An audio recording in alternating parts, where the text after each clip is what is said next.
Welcome to another edition of the Inspired Stories podcast, where leaders share their experiences so we can learn from their successes and be inspired by how they've overcome adversity.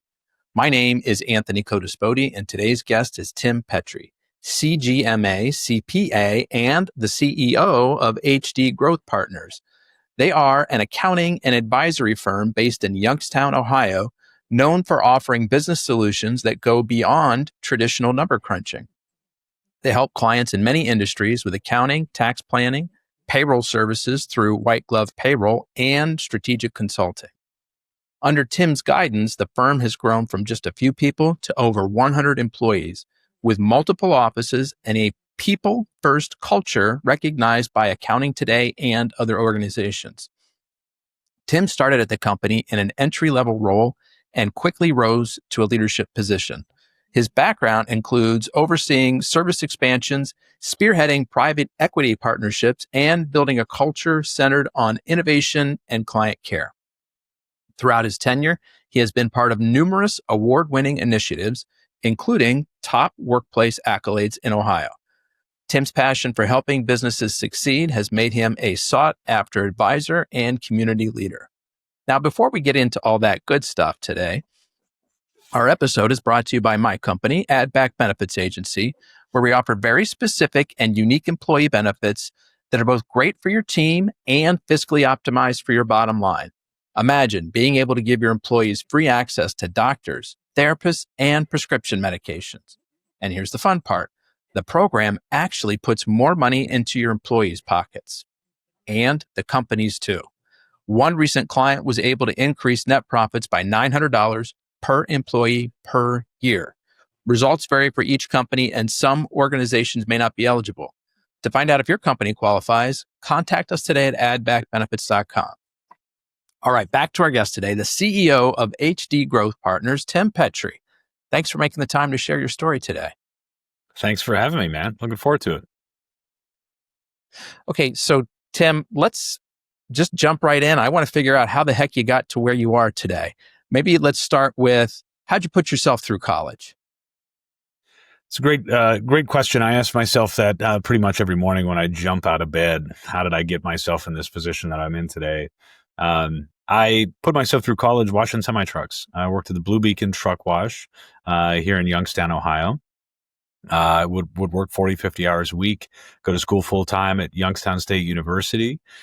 Proud alum of YSU, as you can see behind me. Spent a lot of time, trying to go back and forth and balance the two of those things. Was just really accustomed to a pretty heavy workload. Working 50 hours a week, going to school full time. I was pretty all right with putting my head down and learning to focus that energy into the right thing. And which ultimately helped to really translate into, some relative definition of success as I kind of entered the workforce and, realized that, my advantage when I got out of the workforce was that I was willing and able to work harder than everybody else. Mm. Where do you think that work ethic came from? I think it's predominantly survival instinct. I think it's a combination of things. I mean, lost my parents at a young age, was raised by, a variety of different family members, predominantly my aunt and uncle. And my uncle was self-employed. And he owned a motorcycle business, where he sold motorcycle parts for about 50 years here in our community. And I always saw, what it took for him to, make a living and take care of his family. It was Sundays when the alarm goes off, he was up and out and was going to take care of the building. So I realized early on and saw that, and it was very evident that that's what it takes as you're building your business in those early years, is that, you got to be willing to pour everything into it. And then, being relatively independent at an early age, I was working and largely taking care of myself at 16, 17 years old. I knew at that point in time that it was on my shoulders. So there was never a feeling that anybody was going to come bail me out, right? So it was, I am the backup plan. I am the one that ultimately has to come in at the end of the day and figure it out. I have had an amazing support structure in my wife for many years. My wife we've been together for over 20 years. We've been married for about 12.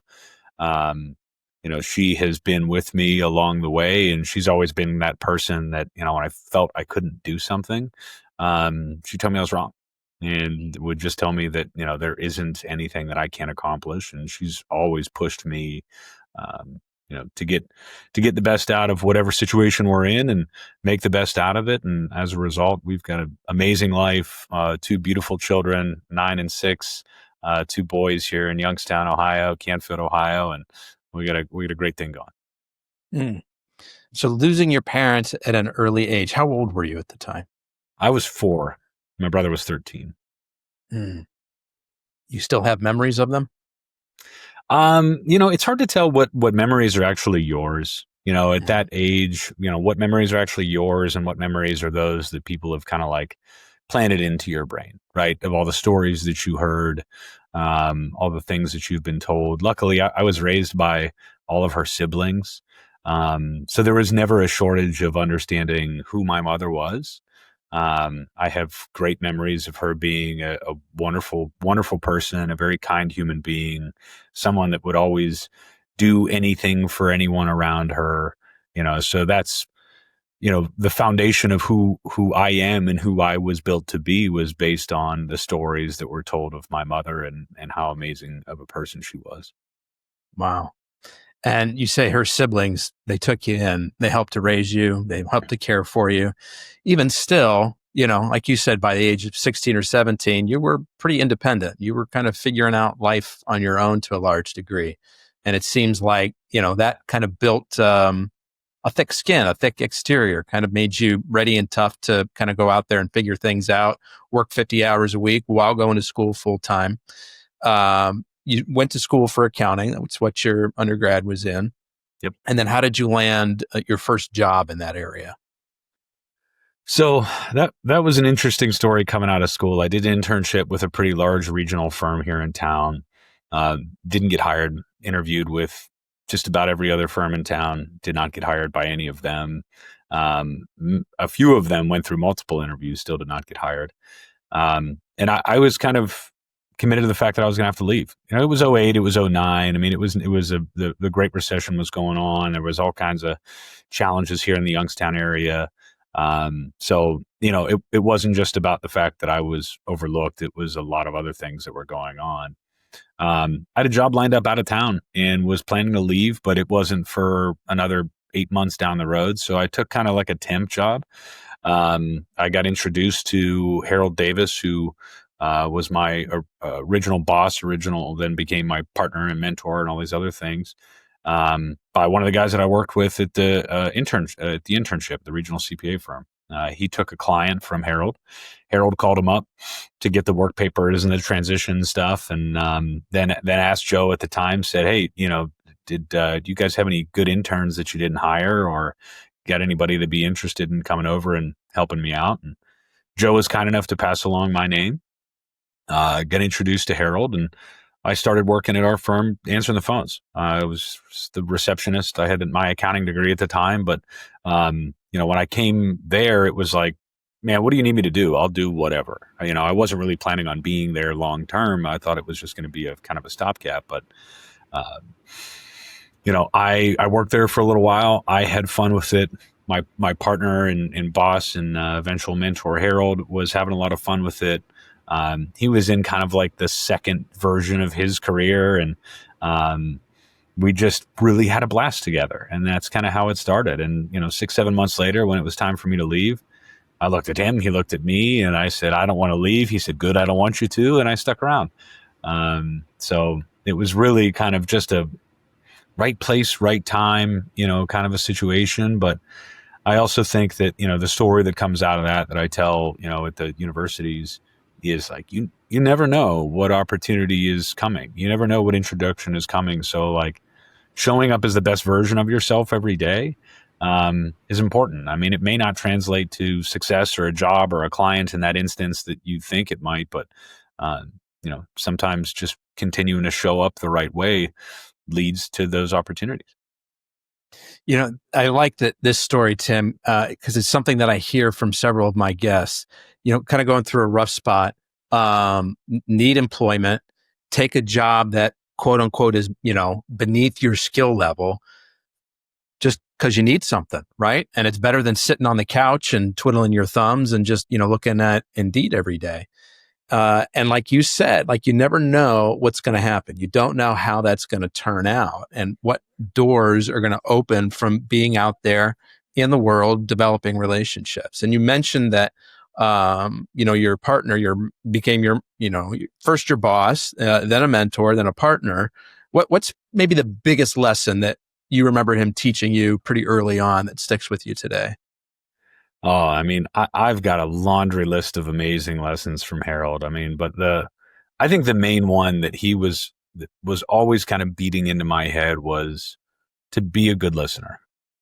Listening is 85% of the battle, and that applies to so much. And I didn't realize that at the time. I mean, when he was teaching me these lessons, we would go to client meetings, we'd go to prospective client meetings, we'd go to meetings with potential referral partners or whatever. And almost every time we'd get back in the car together and we'd leave wherever we were meeting these people and head back to the office. And he'd say to me, Timmy, do you think I talk too much? I think I talk too much. I should have listened more. So like in his mind, his brain was programmed to just try to listen more. And I saw that on multiple occasions where there was an instance where we went to a client. We said, hey, we're good at all these things. Here's what we're great at, and spreadsheets and taxes and accounting and whatever else. And then we let the client talk, right? And then we found out what it was that they needed from us. And had we started with that, the conversation would have been so much easier. Had we started with listening to them to understand what they needed and what would have made their life better, then we immediately could say, oh, we do that really well. Here's an example of that. Here's a case study. Here's how we have done that well in the past. So he really forced me to change how I communicate and really think differently and be very intentional about, just conversations with people. And that led to then realizing, okay, well, this is very applicable for clients. And we were growing and we were adding clients and we were, finding our own relative definition of success there. And then as I was learning how to manage people at a larger scale, that came right back into it. And we really tried to make that a premise of how we were running our business was we listen to our clients, we listen to our community, we listen to our people. And that listening to the people, actively listening, genuinely listening to our people on a regular basis, I believe is the reason that we've had so much growth and had so much, opportunity for success here in our industry. Getting those types of cultural recognitions year after year in a time where being good at culture is not easy really means that we're doing something well. And I think that I can really accredit a lot of that to that foundational lesson that Harold has taught about just listen. Just shut up and listen. So it seems to me that growth comes from good sales and marketing, not listening to your employees. Tell me how I'm wrong. Having great employees means that they're going to do a great job. And if your employees are happy with what they're doing on a regular basis, if people genuinely feel purpose in what they do every day, accounting isn't the sexiest industry in the world, man. It is largely a pretty boring industry. There's a lot of people that are naturally somewhat introverted that are in this industry. But at the end of the day, the moment that flips, and you see it happen in people's careers where they realize I have an opportunity to make a meaningful change in someone's life. And I can help them alleviate the financial pressures that they have by doing a great job at what I'm doing.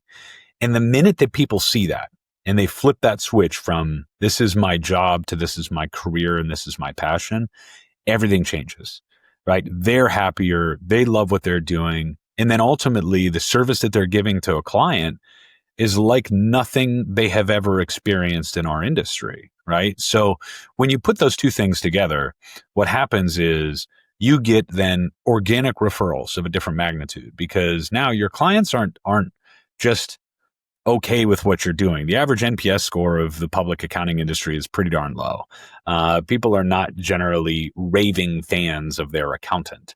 But that's always been what we set out to do, is create raving fans and create people that truly love us and what we're doing, primarily because of that, the purpose that it gives to us every day. I mean, that's the fuel that gets us jumping out of bed in the morning.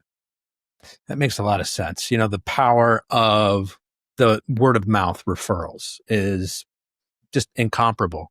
You're already coming in as somebody who's been validated, trusted.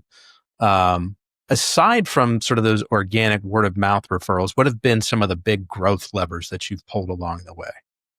We've done a lot of unique acquisitions. So during that period of time that we were growing, we acquired about 13 to 14 really small sole proprietor kind of practices. We didn't really marketing wasn't something that we ever did as we were growing in the early years of our business. We didn't have a really recognizable name. We didn't have a super recognizable brand.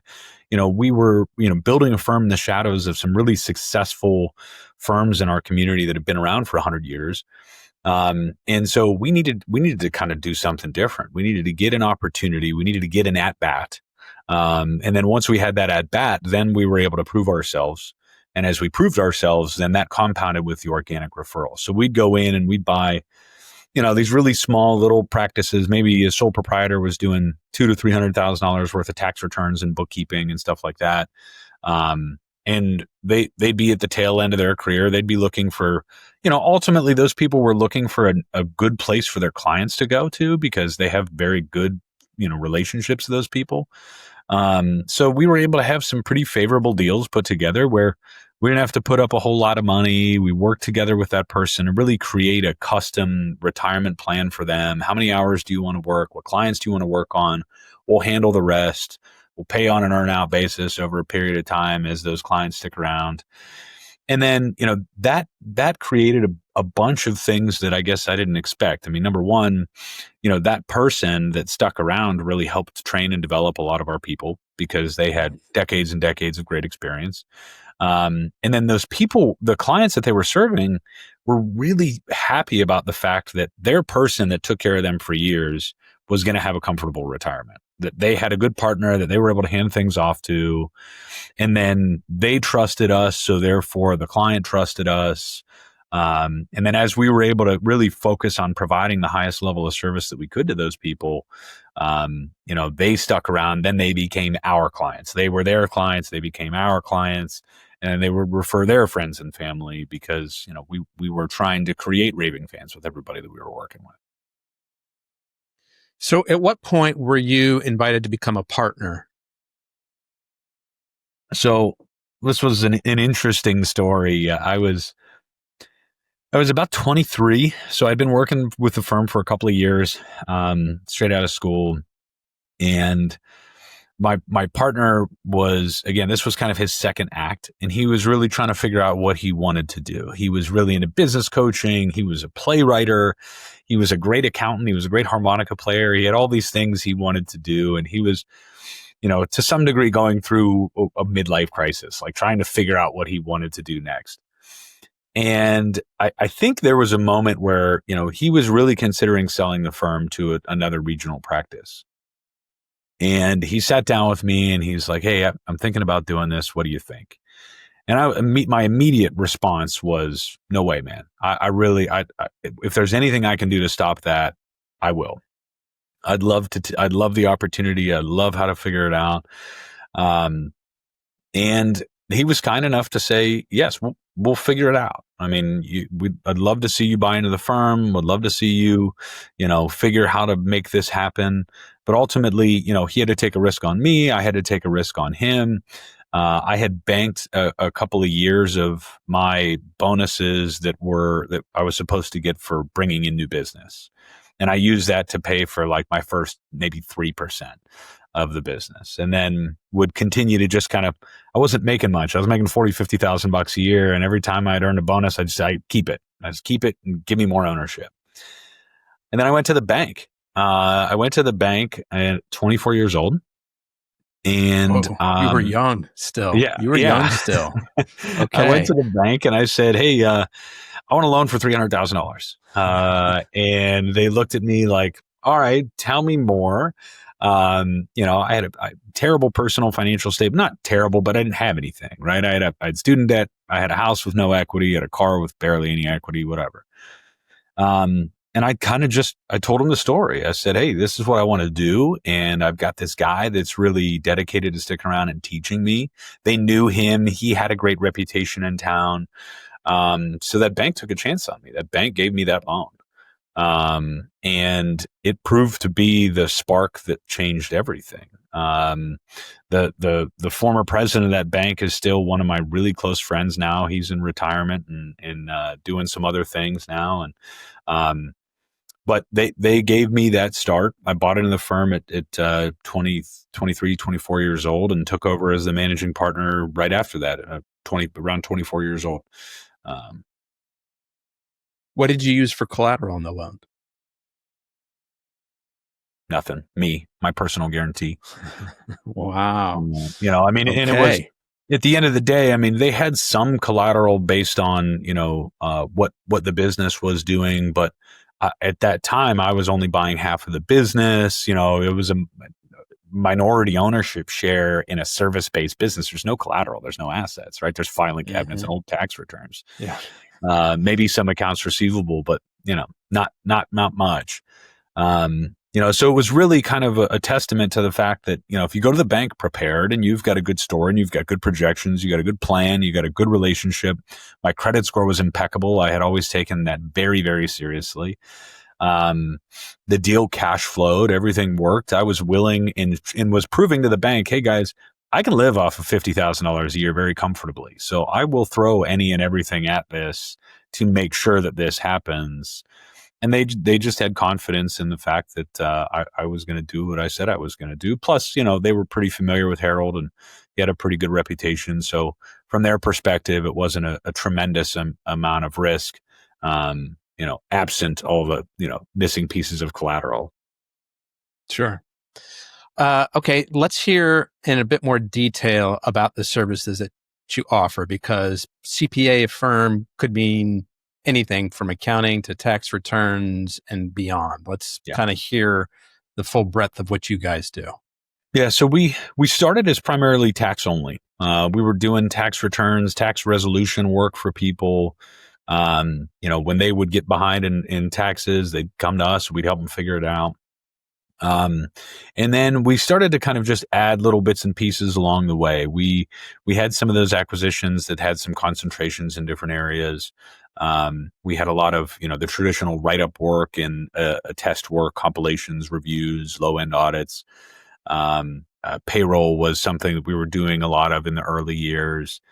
And then, as we got more mature, as our business got more mature, we started to really think about, how do we smooth out our revenue throughout the year? How do we make this where we're not making all of our money in the first 4 months of the year and then trying not to lose it the remaining 8?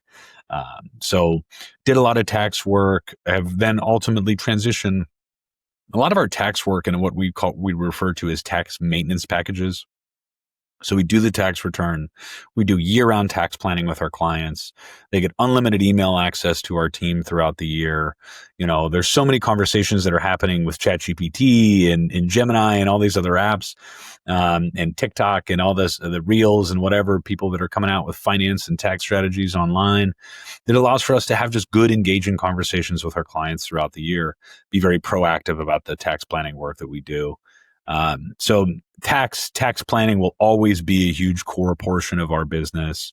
The payroll business has really grown over the years, and we can get into that in a little bit. But recently, over the course of the last couple of years, the part of our business that's grown the most is our outsourced accounting team.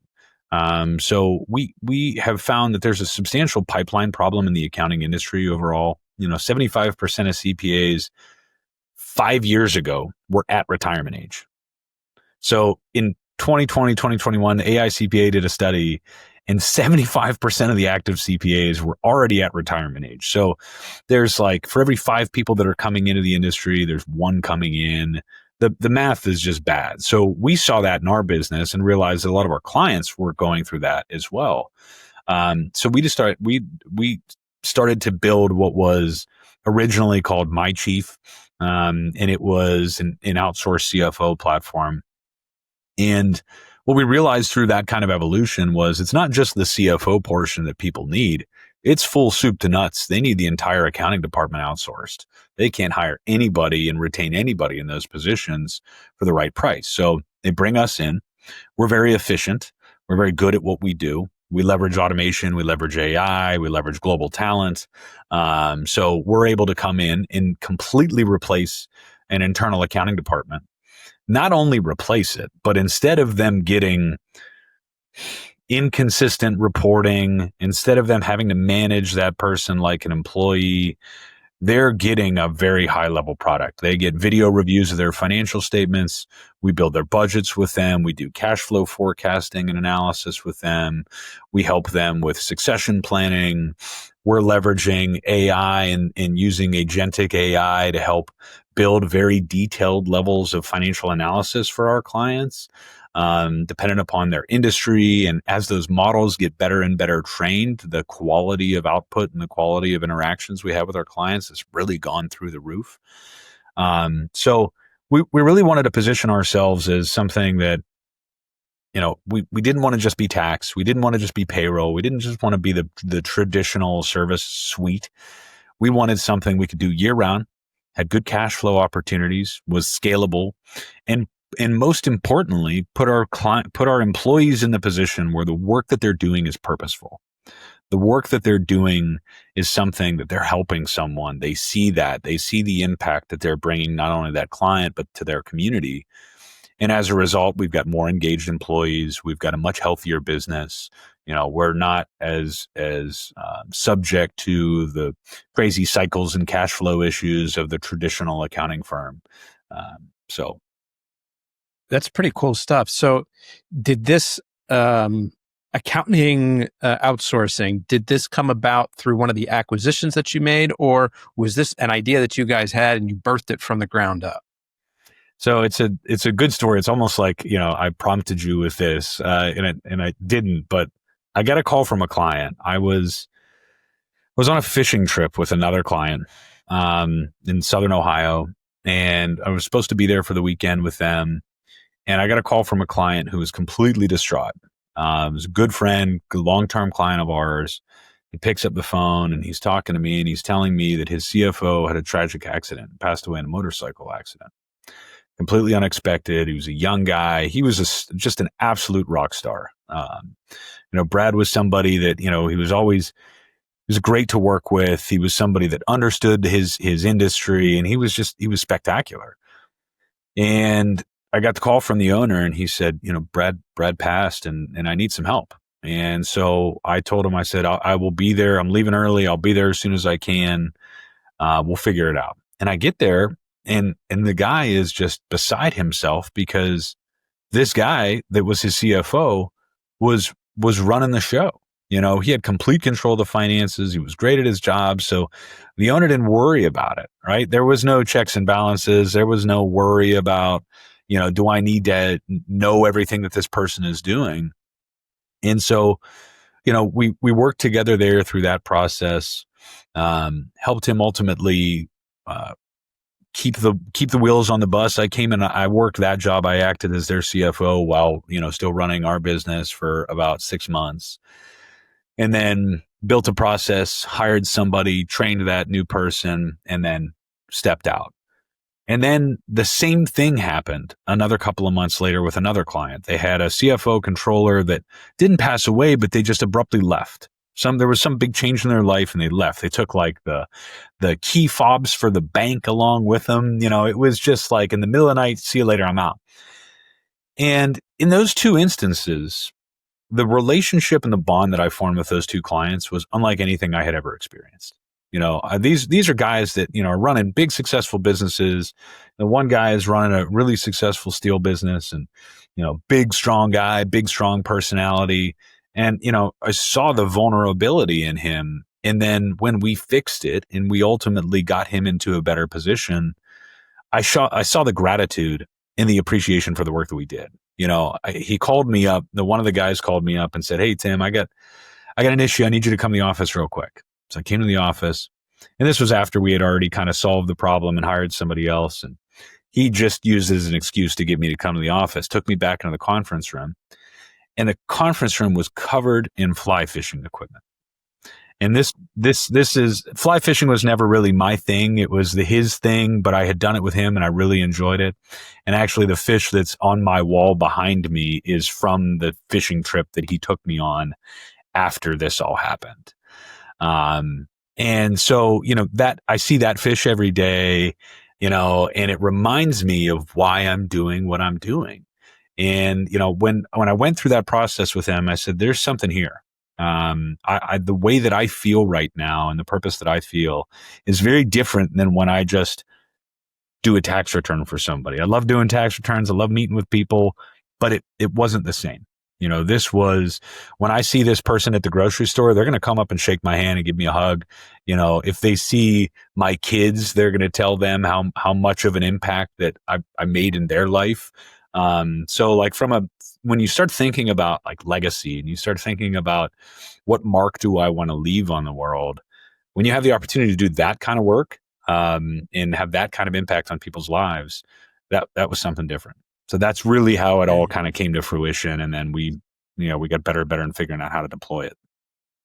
Yeah, that was going to be my follow-up question is how exactly are you figuring that out since, your clients aren't the only ones having trouble hiring, CPAs and accountants. How are you finding them now to, become the outsourced team for so many of your clients? And so what I realized through that process was that most of those CFO jobs are really, a lot of the work that they're doing is not all CFO level work, right? So it doesn't require a CPA. It doesn't require somebody that has intimate tax knowledge or intimate accounting knowledge. A lot of that portion of the job can be done by, payroll clerks, accounts receivable clerks, accounts payable clerks, data entry people, people that can just be trained. So what we did was we built a scalable system underneath the CFOs so that the amount of time that the fractional CFOs need to spend with a client is on the best things. The amount of time that fractional CFO is spending with their client is they're talking about forecasting, they're talking about strategy, they're talking about the plan, but they're not doing the actual books, right? They're not hard coding any of the numbers in. They're not doing any of those types of things. When they get it, they know that our process has been followed. They know that the books are very clean. They know that everything is in the right spot. And then they can use that to have the strategy conversation with that business owner to help them get to where they want to be. So that it was much easier to hire those people, right? We were focused on hiring people with great personalities that were coachable, that were trainable, and that would follow a prompt and follow a set of instructions that we gave to them. And this was actually something that I took from the truck wash business. So I worked for Blue Beacon when I was in college, as I mentioned before, and they had a wide variety of people that work for them, whether it was convicts or whether it was people that had issues in their life or it was young kids like me, but they had found a way to train people very quickly and very efficiently. And I took note of that and I saw, okay, well, everything that they do is exactly the same every time they do it. There is no go in and figure it out yourself. It's you wash this part of the truck, you wash this part of the truck. This is exactly how you do it. You have a process and a system for everything that you follow. So we tried to replicate the same thing in the accounting business, and create a process and a system and an inventory of how we handle everything so that way, as we grew and as we scaled, I could put people with smaller amounts of experience in a role and they would still be successful because they understood their part of the team. They understood their role on the team and what they were supposed to be doing. So this new branch of the business, outsourced accounting / fractional CFO, was this something that you mostly started out offering to existing customers? Or was this something where you saw, wow, there's a lot of potential outside of the folks that we've been serving in the past? So, it started off with existing customers. So to take a step back, I give you another kind of heraldism. Lesson learned from Harold along the way was, the sales cycle in our industry, as many, is know, like, trust. You know somebody, you eventually like them, you eventually trust them. The real magic in the service industry happens when your clients trust you, right? So, we had an opportunity with some of our clients that said, "Hey, I'm not really sure what I'm going to do here. I don't want to hire this person." And I would come to them and I would say, "Hey, we'll do it." And they said, "What do you mean you'll do it?" I said, "No, no, we'll figure it out. I mean, I feel this is something that is going to be an opportunity in the industry moving forward. You need this service. I'm willing to figure out how to do it." And, we basically just took the time to work with those clients, to figure it out for them.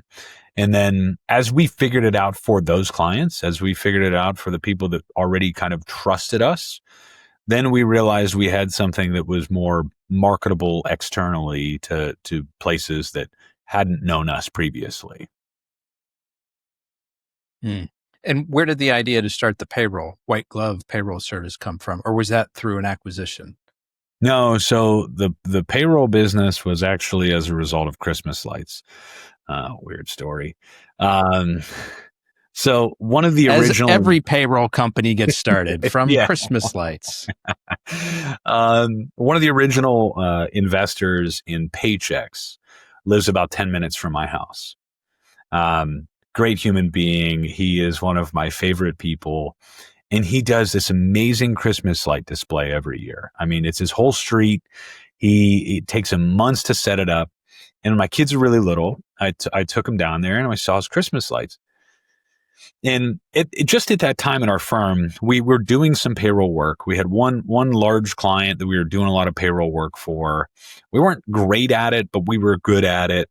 And I realized, we needed to do something. And that something was either let's sell off the payroll to ADP or Paychex and focus on what we're best at, or let's start to get serious about it and hire more people so that we didn't have just one person doing it. Like there was a lot of concentrated risk there because it was one client and one person that knew how to do it. And so I come into the office the next day and I tell my partner, I said, "Hey man, I think we should think about growing the payroll business." And he's like, "Timmy, there's no money to make in payroll. The margins are too thin. There's no issue. There's too many issues. There's too many compliance, this, that, or the other." And I said, "Man, the Christmas lights I saw last night beg to differ. There's money to make in payroll." Right. And so, we really put our heads down and started taking seriously then and really started to think about the opportunities that existed in payroll. It allowed for us to have some stickiness with our clients. We were now more engaged with our clients throughout the year. So it gave us an opportunity to see what was happening in their business, right? One of our payroll people would notice, hey, they lost a key employee or they got this new contract and they're really busy. They're really hiring up. So then we'd be able to take that information and use it to do better tax planning and do better advisory services as a result of it. So, we started to realize that there was more opportunity in payroll than we originally thought. And then, we needed to find the right software and tech stack to do it. So we invested quite a few years into exploring that and then started to build out the team. And then once we had a good tech stack there and, a good core group of people, it really kind of blew up. And the business is doing really well. The team is completely remote. It was built on the idea of hiring stay-at-home moms. So we realized that was an underserved part of the labor market. And there were some really great people that we wanted to continue to employ.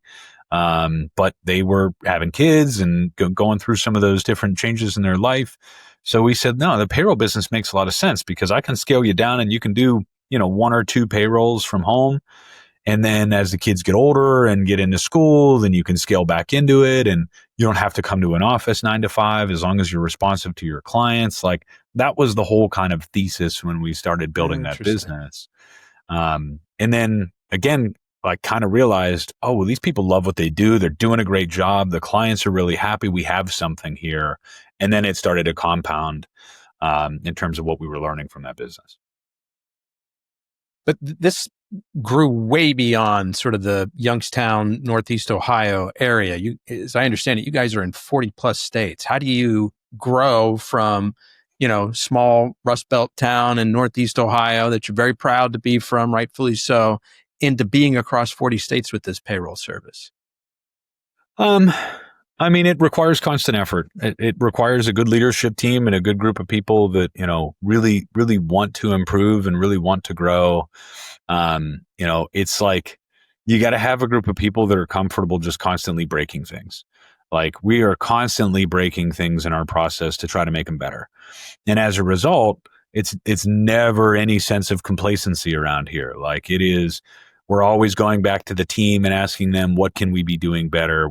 We're pushing them to challenge us and to say no and not just agree with us and say, I need this. We need to be looking at this differently. We need this new training. We need this new software.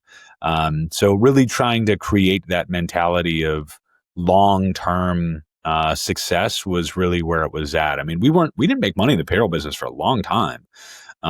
Because we were just pouring everything back into that business.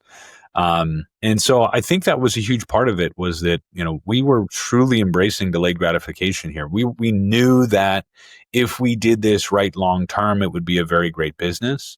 And we also knew what the cost of that was going to be. We knew that it was going to require a lot of effort of all of us. And we knew that it was going to require a lot of investment of all of us. And we continued to do that. And it's continued to, show the fruits of its labor. But now, we are the only payroll provider on the Ascend platform of firms, which is 21 CPA firms across the country. So we now have an opportunity to compound that growth of what we've found at our firm individually, and then, offering those services and teaching those firms how to offer the similar services even stronger across the country. You mentioned private equity partnerships, and now you're talking about the Ascend platform. Can you speak more about that? How did this opportunity come about? What exactly is this? Yeah, so we had grown to a point where things were tricky. Things were getting interesting. We had gotten to the point where we were doing, $6-7 million in annual revenue, and it was a great business. We were, finding our own semblance of success and profitability and all those things, but I realized that we weren't going to be able to make it much further on our own. We were going to be able to grow, but not in the growth trajectory that I was hoping to move through. Because I really wanted to have and see the opportunity that was given to me. I wanted to be able to see that same compounding, a multiple of 10x return on investment to the others that had been building this business with me. And I was tasked to figure out how I was going to accomplish that. And we looked around and met with a bunch of different firms to potentially merge into, because it's very common in our industry as you get to a certain size and you merge into another firm. You take your ownership of your firm, basically trade it for ownership in their firm. And then, the compounding larger firm then grows at a maybe more exponential rate. And I did not love that concept.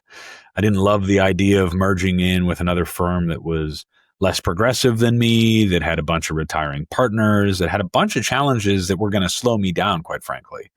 I was moving very quickly and realized that joining a firm like that was going to be like paralysis by analysis. And we were just going to get stuck in that deliberation death cycle, right? So I needed something different. And really kind of backed off the idea of merging in with other firms and started to think about, okay, well, what if I just put up my own capital and really try to go crazy here and go all in again, put all my chips on the table again? What if I went and got investors? What if I did this, that, or the other? I could really, grow in a more meaningful impact. And then I went to an accounting conference, and I'm sitting down at the table with one of my buddies, and I look over and this guy sits down next to me, and he has a name tag on. And the company name at the bottom of his name tag was my company. They misprinted his company name tag and put my company name on it. And I looked at him, I said, man, who are you? Did you get hired without me knowing? And why are you here? Yada, yada. And he said, oh, I made a mistake, and as a result, that guy that was wearing the wrong name tag was working for a private equity firm out of San Francisco that was researching the industry. And they were thinking about making a pretty substantial investment. He and I became friends. He asked me a ton of questions about, what I would want in a partner. It was just like weird, perfect timing, because I had, in that moment, had just a week prior to that, had walked away from a pretty substantial merger and, realized that I wanted something different. Then this guy shows up out of nowhere And we talked for about a year. They expressed interest in us joining at the very beginning, and we both kind of looked at each other and said, I'm not really ready for this. I don't think you guys are really ready for us. Like, you should really go get a firm that's like more stable. We're really in a different growth place. We're figuring a bunch of stuff out, And so they did. They went and acquired a firm, Opsal Dawson in Washington, as the first firm on the Ascend network. And then they went and did a few more, and then they called me back and said, hey, we'd really love to have you come and join the group. So I think we were maybe the fourth or fifth firm to join the network.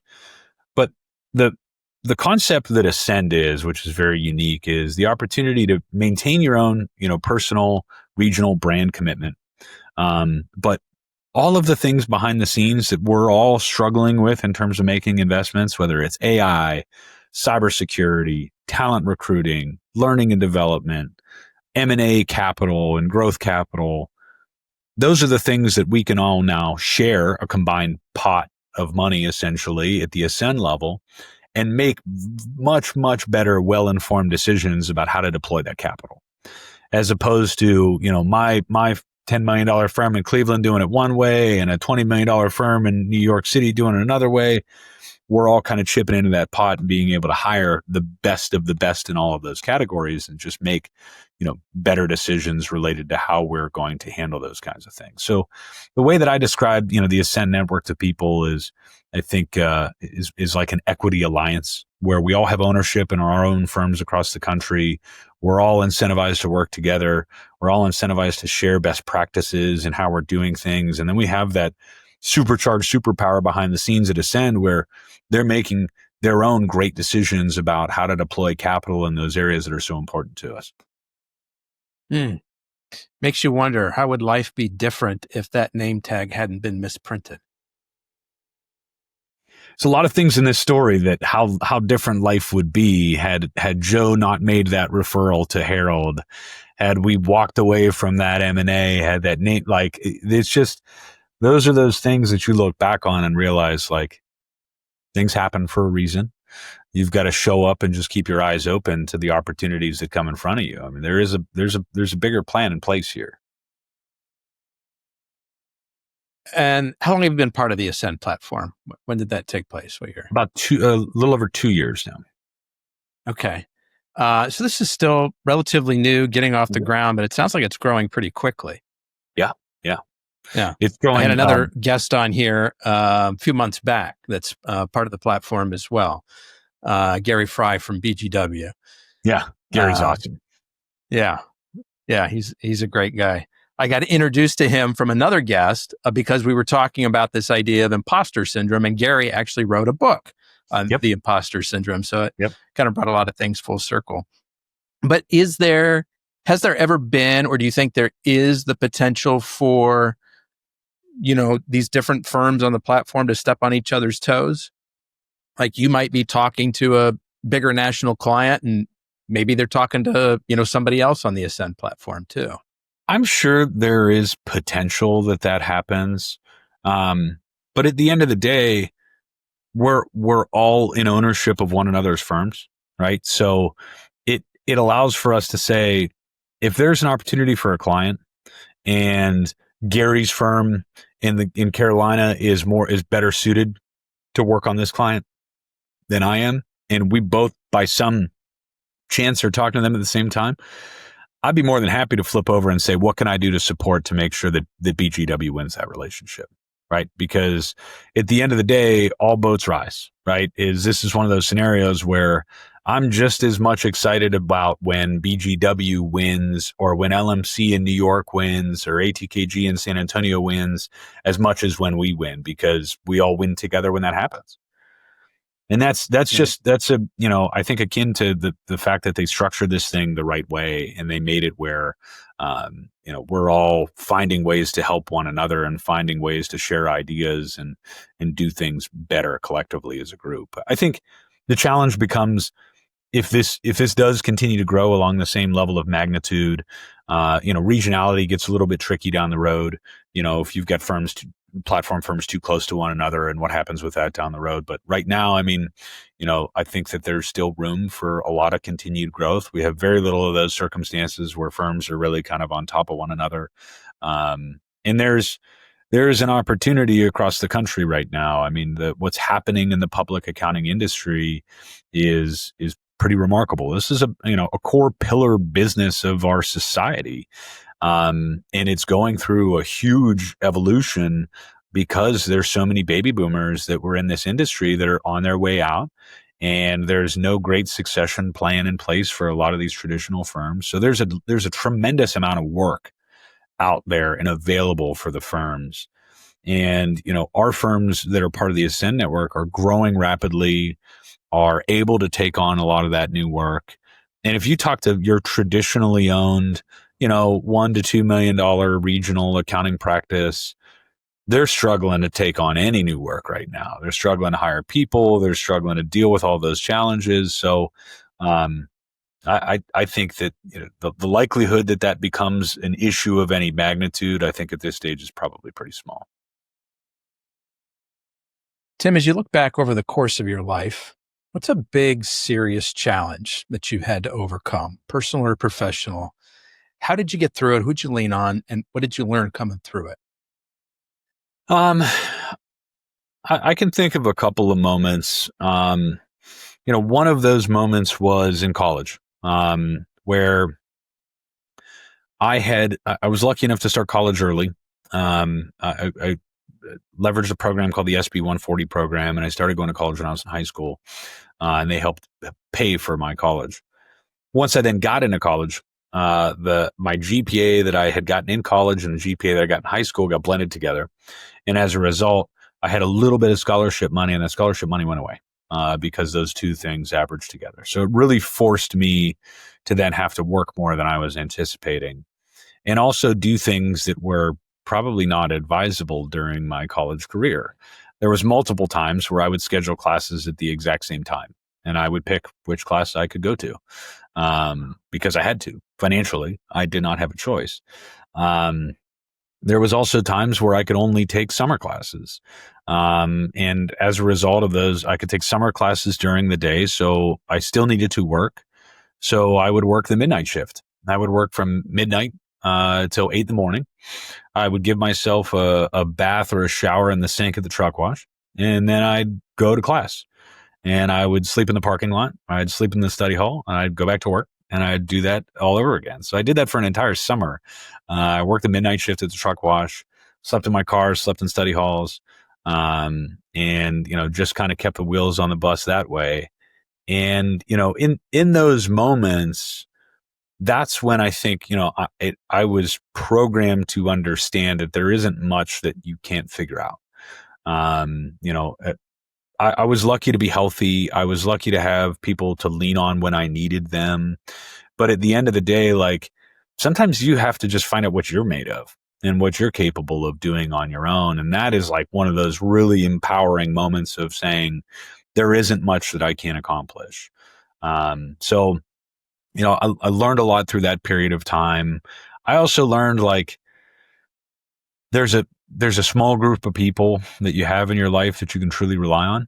And, I think that was a valuable lesson early, is that, I had my girlfriend at the time, who is now my wife, who through this process was my rock. Again, like, telling me, you'll figure it out. We'll help. We'll do whatever. There was a period of time shortly after that summer semester where I lived in her parents' basement. They gave me a place to stay, during that period of time. And they took me in as their own. My wife's family brought me in as their own. They treated me like I was one of their own. And that, ultimately changed the trajectory of my life, was people that gave me that opportunity to say, hey, we're going to give you a warm bed to sleep in. We're going to give you some food. We're going to, help you out. There's a shower here, so you don't have to shower in the sink.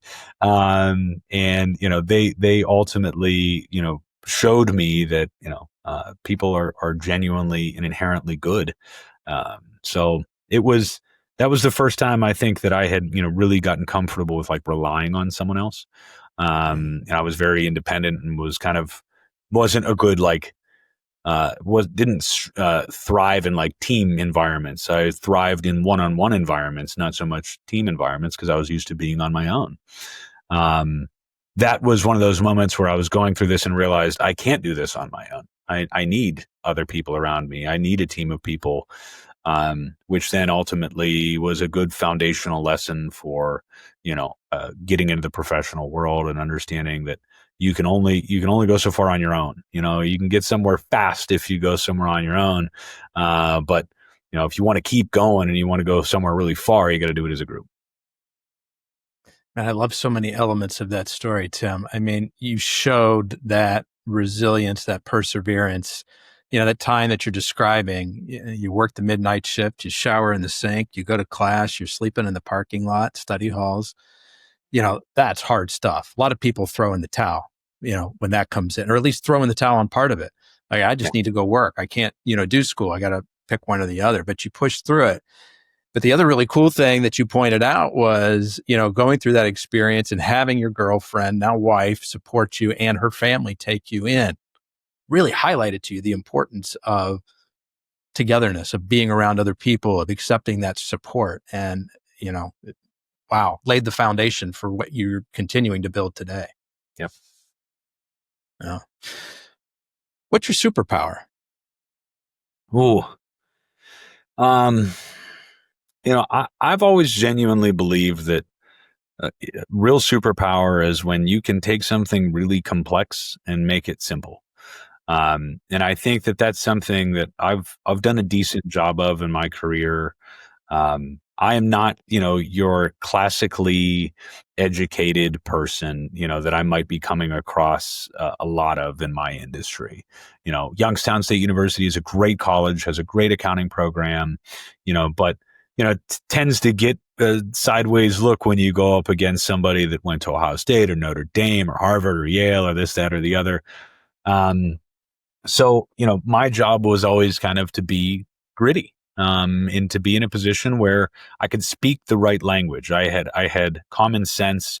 I had street smarts. I was able to take something that, is in the Internal Revenue Code, which is about as dry as anything can be, and explain it to somebody that, welds metal together for a living, and say why this means something to you. Or take their financial statements and take something that you see in those financial statements or conversation that they have and bring it to their own relatable terminology. So I think that if I had to pick something that I could call a superpower, being able to do that with our clients, being able to do that with my team members and explain to them, hey, if you do this, this is what this means for your career, and try to help them understand and navigate these early years of their career and try to get them to understand what it takes to, find the success that they want, their own relative definition of success in their lives. So trying to just take that complicated thing and boil it down into something that's a little bit more relatable and understandable and motivatable is something I think I've prided myself on over the years. It's a powerful skill. 100% agree. What's something fun you like to do outside of work, Tim? I love the opportunity to coach my kids in sports. My 9-year-old loves basketball. We go to basketball games together. We're big Cavs fans here in Northeast Ohio. We go to our camps together. We try to go to as many practices as we can together.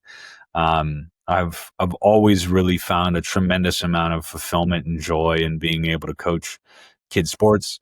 When it's not the kids, traveling with the family is something that we love to do. My wife is a huge Disney junkie. So we love to get down to Disney. We try to get down once a year for that. When it's just me, I love to play a little bit of golf and see some beautiful parts of the country while doing it. So I don't get to play a lot of golf anymore.